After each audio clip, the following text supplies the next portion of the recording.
Bienvenue à tous et ravi de vous retrouver pour ce nouveau numéro de votre magazine Hebdo Santé, votre magazine santé et bien-être. Et pour mieux se sentir justement, pour soulager ou guérir certaines douleurs, certaines pathologies, améliorer la mobilité musculaire, la circulation sanguine, récupérer après le sport ou après un traumatisme, les séances de kinésithérapie pourraient être une des réponses adéquates. La kinésithérapie, et oui, on en parle aujourd'hui, les pathologies traitées par la kinésithérapie. Pour en parler, nous avons dans ce studio Madame Adja Enile, vous êtes kinésithérapeute. Exactement. Merci d'être avec nous. Merci. Et avec vous, nous avons aussi Monsieur Johnson Kwame, masseur kinésithérapeute. Exactement. C'est bien cela. Merci. Merci encore à vous d'être là. Tout à l'heure, nous irons comprendre l'importance de la kinésithérapie. Mais avant, dites-nous, comment est-ce qu'on peut définir la kinésithérapie? Alors, c'est simple. La kinésithérapie, c'est l'art de guérir par les mouvements et l'utilisation aussi d'agents externes. Tout simplement. L'utilisation d'agents externes. Comme la glace, la lumière, l'électrothérapie, les ultrasons. Voilà. Donc ça complète la kinésithérapie et c'est la physiothérapie. Donc le masseur kinésithérapeute peut se faire appeler également un physiothérapeute. Et dans les pays anglo-saxons d'ailleurs, c'est sa dénomination principale. D'accord, là vous venez de faire ressortir un terme dans l'imagerie populaire. Oui. On dit souvent masseur ou kinésithérapeute. C'est quoi la différence entre le masseur et le kinésithérapeute? Le kinésithérapeute, ici en Côte d'Ivoire, la dénomination officielle c'est masseur kinésithérapeute. C'est un professionnel de santé qui, sur la base d'études scientifiques, a les moyens pour traiter tout ce qui est problème fonctionnel auquel la population pourrait être confrontée. Le masseur tout court, c'est la personne lambda qui a une certaine dextérité manuelle, si elle se dit avoir, et qui pourrait faire des massages de relaxation et de bien-être. Mais ce n'est pas des soins. La différence que le masseur kinésithérapeute, lui, est un professionnel de santé. Quand vous venez le voir, c'est pour des soins, c'est pour vous traiter par rapport à une affection que vous avez. Donc voici la différence fondamentale, c'est que c'est sur la base d'études scientifiques, donc sur la base scientifique que le kinésithérapeute va vous traiter. Donc il connaît le corps, il connaît l'anatomie humaine, donc quand il vous touche sur une zone de votre corps, il sait si elle a le bon tonus ou bien la bonne structure et pour voir qu'est-ce qu'il peut vous apporter au cas où ce n'est pas le cas, pour vous soulager, pour vous guérir. Alors justement, pour nous soulager, pour nous guérir, la kinésithérapie, quelles sont les pathologies? Est-ce qu'on peut avoir une carte de pathologie que vous traitez exactement? Alors, si vous prenez toutes les pathologies médicales, le kiné doit normalement intervenir dans toutes les spécialités médicales, que ce soit en rhumatologie, en neurologie, en cardiologie, en pédiatrie, en gériatrie. Le domaine d'intervention du masseur kinésithérapeute est large, mais malheureusement, il n'y a pas encore ce réveil systématique auprès du corps médical de penser à cette profession-là. Mais bon, petit à petit, on est en train de faire du chemin grâce à l'Association ivoirienne des masseurs kinésithérapeutes. Justement, l'Association ivoirienne des masseurs kinésithérapeutes dont vous êtes le secrétaire général adjoint, qu'est-ce que vous faites pour vous faire connaître auprès de la grande population? Il faut dire que l'Association ivoirienne des masseurs kinésithérapeutes travaille depuis plusieurs années à faire la promotion de la profession. Et depuis 3 ans maintenant, dans ce cadre-là, tous les 8 septembre, c'est la journée mondiale de la kinésithérapie. Et depuis 3 ans, comme je disais, l'association va vers les populations. Donc, quitte Abidjan, on peut dire que relativement connu à Abidjan, parce qu'il y a des cabinets privés, il y a des centres publics, mais à l'intérieur, ce n'est pas souvent le cas. Souvent, on a des localités où il n'y a pas de kiné du tout. Donc, depuis 3 ans, l'association se déplace vers les populations de l'intérieur. C'est en cela que ces 3 dernières années, on a été à Boaké, à Bengourou, et le 8 septembre dernier, nous étions à Boissot, où sur 2 journées, nous avons sensibilisé les populations, nous avons fait des soins, des consultations et des soins gratuits. Donc, tout ça dans le but de rapprocher la profession des populations pour vraiment faire sa promotion et leur montrer qu'effectivement le kiné a une grande part à jouer dans leur santé et leur bien-être. Le kinésithérapeute a une grande part à jouer dans leur bien-être, mais tout à l'heure vous parliez tantôt de kinésithérapeutes qui ne sont pas présents dans certains endroits du pays. Est-ce qu'il existe une réglementation pour une loi pour réglementer votre secteur d'activité? Est-ce que tout le monde peut se lever et prétendre être kinésithérapeute? Évidemment non. Il y a une école de kiné en Côte d'Ivoire qui existe depuis 2008. 2008, oui. Voilà. Et donc, on a à peu près 200 kinés qui sont sortis de cette école. Oui. Donc, il faut un diplôme. C'est une formation qualifiante. On ne peut pas se lever et s'autoproclamer kinésithérapeute, c'est impossible. Donc, elle est bien réglementée. Et en ce moment, d'ailleurs, avec Johnson, ensemble, nous suivons avec la DEPS, oui. La direction des établissements et des professions sanitaires, à vraiment encadrer et oui. Donc, avoir une nouvelle déontologie pour mieux contrôler vraiment les abus, parce qu'il y en a, malheureusement. Alors justement, parlons de kinésithérapeute.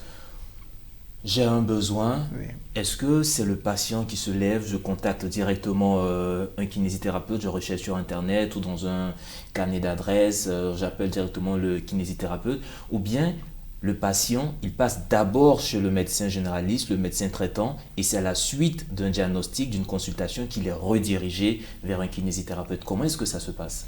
Oui, effectivement, c'est la deuxième option que vous avez présentée tout à l'heure. Lorsque le patient a un problème de santé, il voit son médecin traitant et c'est le médecin qui va juger que pour ce que vous avez, ce dont vous souffrez, vous avez besoin de voir un kiné.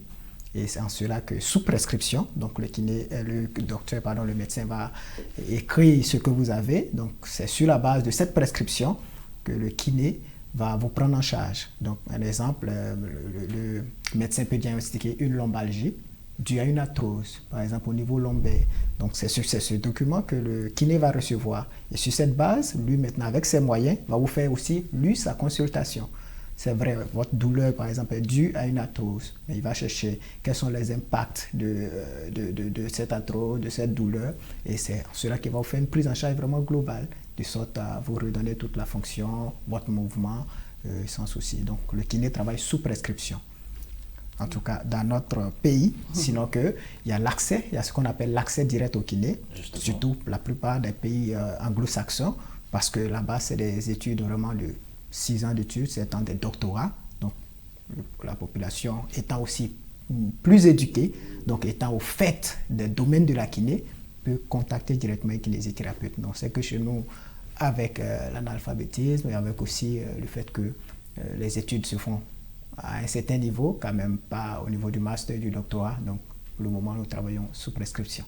Sous prescription, mais aujourd'hui, le patient, il est là, il sort du bureau. Je prends l'exemple d'un transporteur, un conducteur de camion qui ressent des douleurs dans le dos. Il n'a pas le temps d'aller consulter. Il sait que vous êtes masseur et kinésithérapeute. Il va vouloir faire appel à vos services pour tenter d'abord de calmer la douleur et puis ensuite de lui expliquer ce qui ne va pas. Il peut aller directement.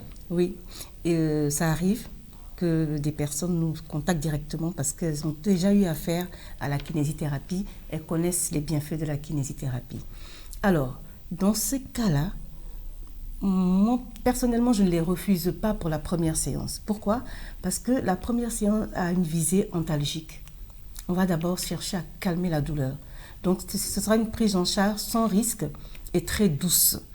Mais immédiatement, je leur demande de voir le médecin traitant pour la suite. Pourquoi ? Parce que nous sommes sous contrôle d'une prescription médicale, selon la déontologie et selon les études qu'on a faites jusqu'à présent. Donc, il nous faut la couverture du médecin. Pourquoi ? Parce que c'est le médecin qui est le mieux habilité à préciser la pathologie.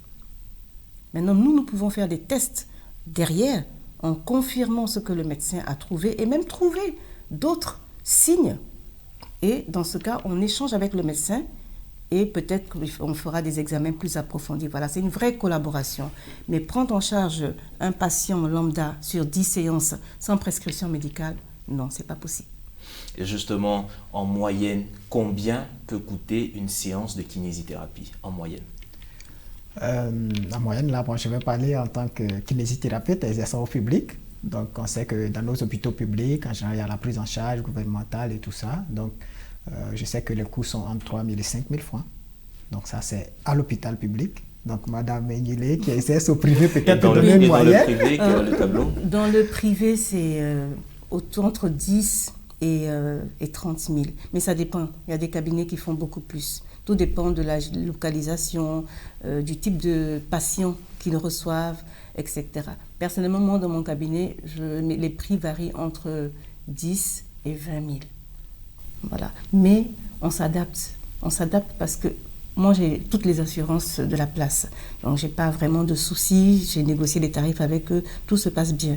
Mais des fois, on reçoit des gens qui n'ont pas d'assurance, surtout en Afrique, et qui ont des pathologies lourdes, qui vont prendre vraiment des années et des années, comme un parkinsonien, un AVC à un certain âge, sans aucune assurance médicale, sans aucune assistance, qui sont assez pauvres. Là, je fais vraiment des tarifs préférentiels et même parfois de la gratuité. Et là, nous allons revenir tout à l'heure sur cette question de prise en charge des patients qui est vraiment capitale. Mais tout à l'heure, vous parliez de pathologies Parkinson et autres. Quelles sont les pathologies récurrentes que vous observez chez ceux qui viennent consulter ou prendre... Oui. En Côte d'Ivoire, c'est les lombalgies. Et c'est quoi exactement les lombalgies pour nous qui ne savons pas ce que c'est? Alors, ce sont des douleurs lombaires. Voilà, du bas du dos, tout simplement. Je décris ça de façon classique. Ce sont des douleurs lombaires qui peuvent être localisées. Donc, juste un blocage au niveau du dos, qui peuvent être, qui peuvent entraîner des irradiations. Ce sont des lombosciatalgies, le nerf sciatique est coincé, donc qui sont dues à soit une dégénérescence au niveau des vertèbres lombaires, d'accord, qui entraînent donc des mouvements entre les vertèbres qui vont aller toucher soit en antéro-postérieur, soit en avant, soit en arrière, soit sur les côtés, et qui vont aller titiller comme ça les nerfs et entraîner une souffrance et des fois même une immobilisation. Donc ça, c'est la pathologie la plus classique et la plus, même sur le plan international, la plus fréquente qu'on rencontre en général. Ensuite, il y a les arthroses du genou, les problèmes de genou aussi. Et puis les cervicalgies, les douleurs cervicales au niveau du cou. Ensuite, ce sont les pathologies neurologiques qui viennent en troisième, quatrième position. Voilà, donc c'est tout ce qui est AVC, la plupart du temps. Beaucoup d'AVC, des paresthésies. Voilà, en gros, c'est ça. C'est ce qu'on reçoit. Et puis d'accidents de la voie publique, prise en charge après certaines fractures. Moi, dans mon cabinet, je pratique également la rééducation périnéale, je pratique la rééducation pulmonaire pour surtout les enfants, je pratique même la préparation à l'accouchement.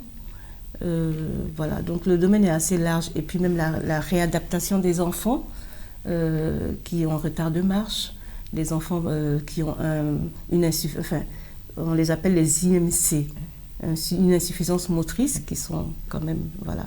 Et donc on les prend en charge pour éviter l'installation de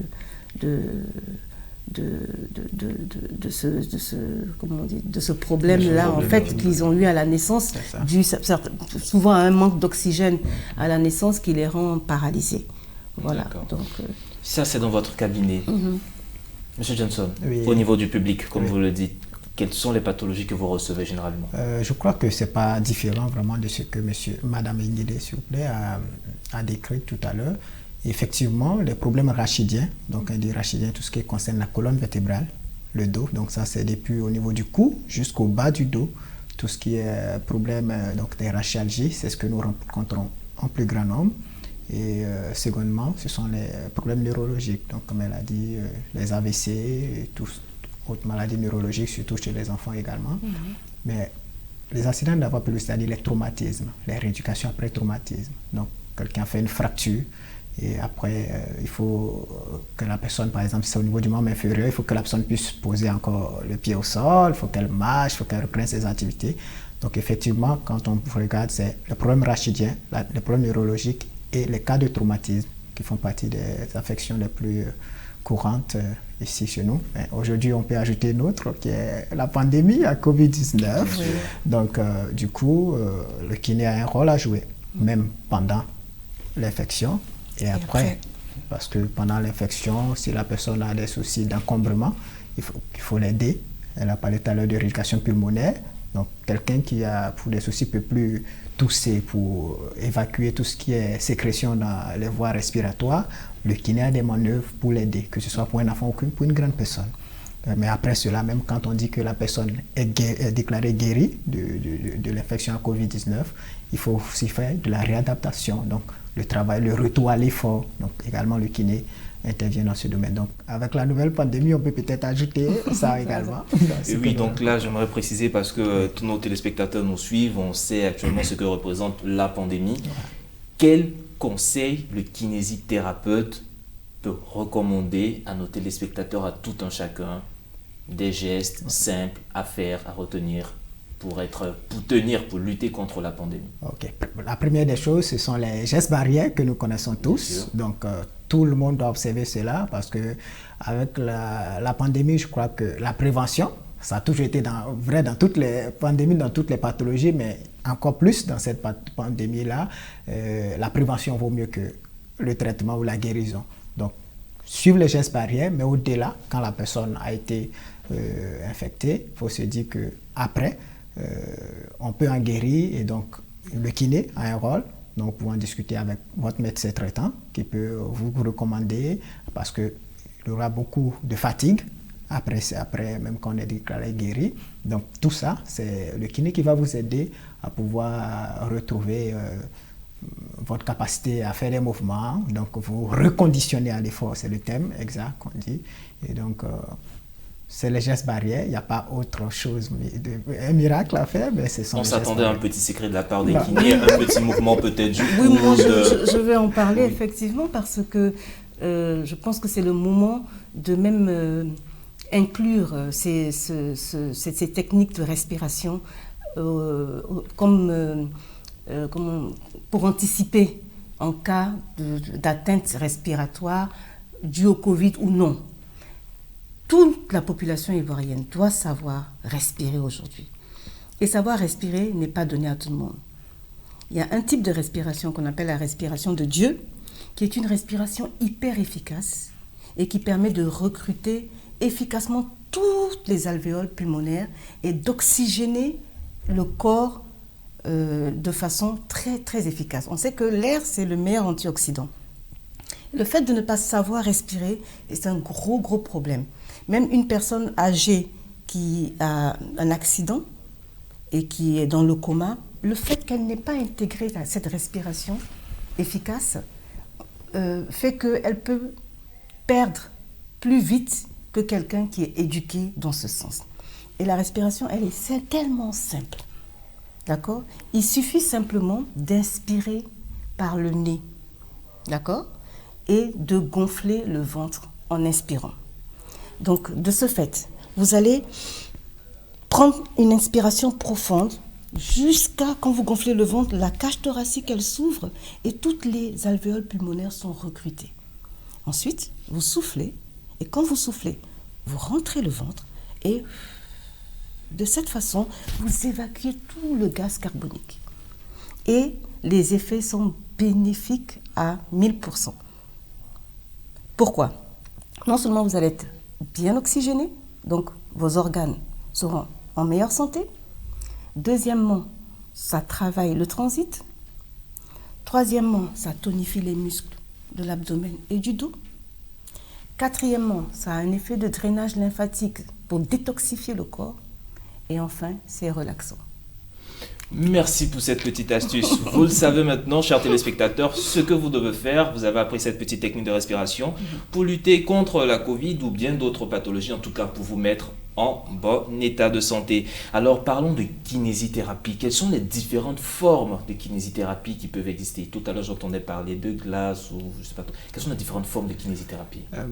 Donc, parler des formes de kinésithérapie, c'est parler en gros des différentes techniques, des grands groupes de techniques que nous utilisons en kinésithérapie. Donc, on peut parler de 2 à 3, donc selon, parce que le troisième peut être inclus dans le deuxième groupe. C'est-à-dire, il s'agit de la kinésithérapie passive, de la kinésithérapie active et du troisième volet, Mme Nguélé en a parlé, qui est la physiothérapie. Donc, la physiothérapie, celle-là, c'est celle qui va utiliser tout ce qui est agent physique. Donc, ça sera l'eau, ça sera la chaleur, ça sera le courant électrique. Tout ça a but de soulager. Donc, c'est dans le but de calmer des douleurs, mais ce n'est pas tout. Donc, ce n'est pas ça qui va faire le traitement, mais ça a but d'abord de soulager. Deuxièmement, il y a la kinésithérapie passive, c'est-à-dire c'est ce qui concerne les techniques manuelles. Donc, quand on pense on voit le kiné, on voit déjà les mains, traitées par les mains.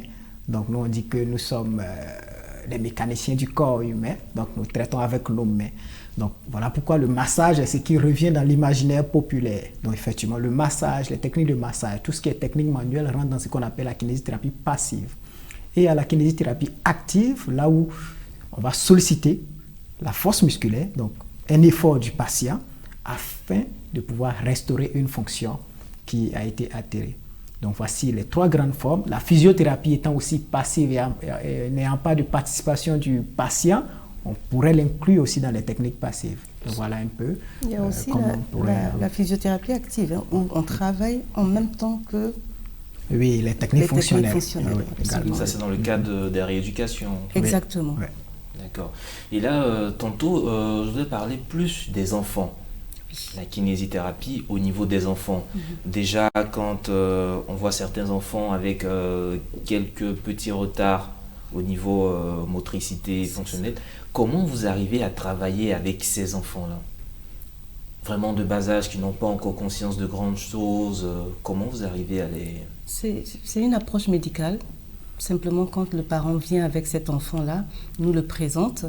Donc, l'enfant coopère assez bien, en général. Il ne se plaint pas beaucoup, mais on essaie de créer quand même un lien au niveau du regard, ce qui est très important. On ne peut pas prendre l'enfant comme un sac de riz, le déposer là, et puis commencer à le mobiliser, le manipuler, non. Donc, on va le déshabiller tout doucement, on va commencer à faire un petit bilan de ses limitations articulaires, de ses faiblesses musculaires, et ensuite on va entamer avec sa participation, en essayant de le faire participer au maximum, parce que ce sont des enfants qui réagissent. Hein. Donc en essayant de les faire participer beaucoup avec le regard, et aussi en leur parlant, parce qu'ils comprennent. D'accord. On sait que guérir c'est bien, mais prévenir c'est encore mieux. On voit beaucoup de personnes se plaignent souvent de problèmes au dos, surtout les travailleurs et autres.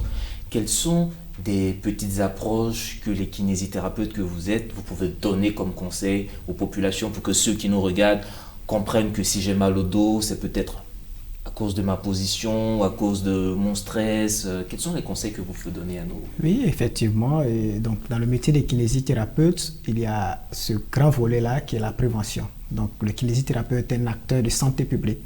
Donc, sur ce point-là, effectivement, nous recevons beaucoup de patients qui ont des problèmes du rachis, des problèmes de dos qui sont dus effectivement aux mauvaises postures, qui sont dus au stress. Donc voilà pourquoi dans la prise en charge du kiné, il ne va pas vraiment se focaliser uniquement sur le corps, donc sur ce qui est bio, mais il va faire aussi de ce qu'on appelle tout ce qui est approche psychosociale, donc l'environnement de vie.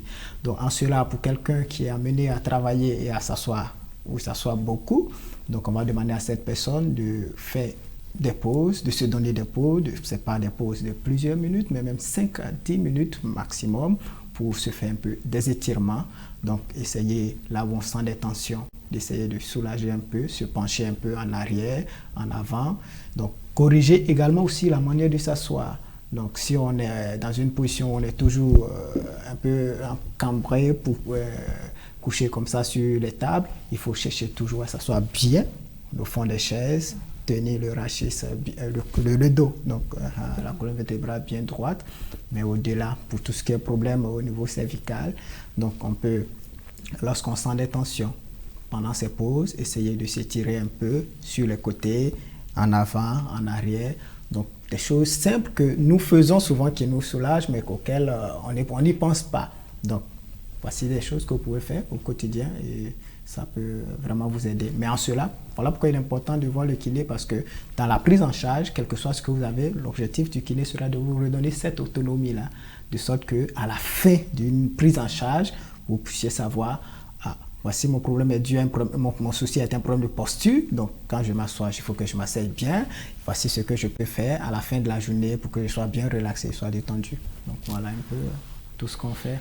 Des gestes réflexes à faire, on le sait, on nous dit, je dis n'importe quoi, chaque année, il nous faut au moins 2 visites chez le dentiste, 1 visite chez l'ophtalmologue. Qu'est-ce qui est recommandé chez le kiné? Est-ce que une visite chez le kiné en passant pour voir un peu l'état de notre organisme avant d'aller voir le médecin traitant? Non, en général, c'est quand on a des douleurs qu'on pense au kiné. Et même les patients, dès qu'ils sont un peu rétablis, ils fuient les séances de kiné. Malheureusement, il n'y a pas beaucoup de disciplines, sauf quelques exceptions. Ouais. Bon, moi, ce que je recommande, en fait, c'est que la personne lambda, les patients, la population, lorsqu'elle a des douleurs sans cause réelle de maladie, puisse venir chez le kiné pour avoir des informations. Moi, je marque un point d'honneur, comme il dit, parce qu'on fait une prise en charge globale.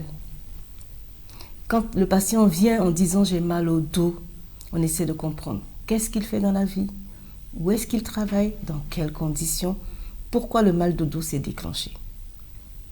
D'accord ? Donc, on allie en même temps la libération d'endorphines par le massage, qui est un médicament naturel, et la restauration, l'élimination de la douleur et puis la restauration ensuite. Alors, également, quand j'ai un patient qui ne marchait pas au début, qui vient chez moi, systématiquement, je leur apprends la respiration. Parce que là, c'est un point très important. Secondo, la marche. La marche, c'est quelque chose de très important. Et il y a une façon de marcher. Une façon de marcher pour respecter les courbures, les courbures de la colonne vertébrale. Il y a une façon de se tenir, mais il y a aussi une façon de marcher. Et souvent, le fait qu'avec l'âge ou certaines pathologies, on a des faiblesses au niveau de l'abdomen et des muscles du dos, on compense. Et là, on détruit encore plus les vertèbres.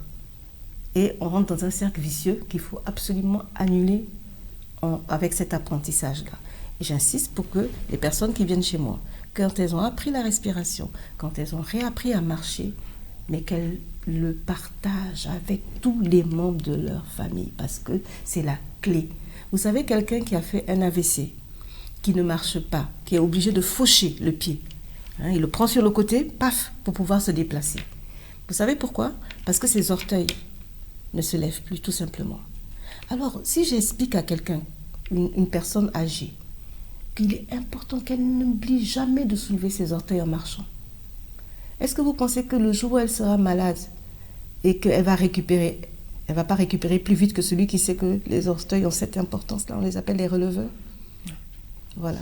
Donc voilà, plein d'astuces que le kiné peut donner à la population, aux êtres humains, pour qu'ils améliorent leur vie, voilà, leur santé au quotidien. Améliorer sa vie, sa santé au quotidien, c'est sur ces mots que nous allons mettre un terme à cette émission. La kinésithérapie, ce n'est donc pas un luxe, mais une approche de soins concrète pour répondre à des pathologies et des situations bien précises. Merci à Adja Enile pour votre éclairage. Merci à vous, Johnson Kwame, pour votre contribution à cette émission. Je rappelle que Madame Enile est kinésithérapeute et vous aussi, vous êtes kinésithérapeute et secrétaire général adjoint de l'Association ivoirienne des masseurs kinésithérapeutes. Merci encore pour vos contributions et très chers téléspectateurs, on se retrouve très vite pour aborder une nouvelle question de santé. Mais d'ici là, vous pouvez retrouver l'intégralité de cette émission sur notre site www.medi1tv.com. Devenez acteur de votre santé et surtout, prenez soin de ce que vous aimez. À très bientôt.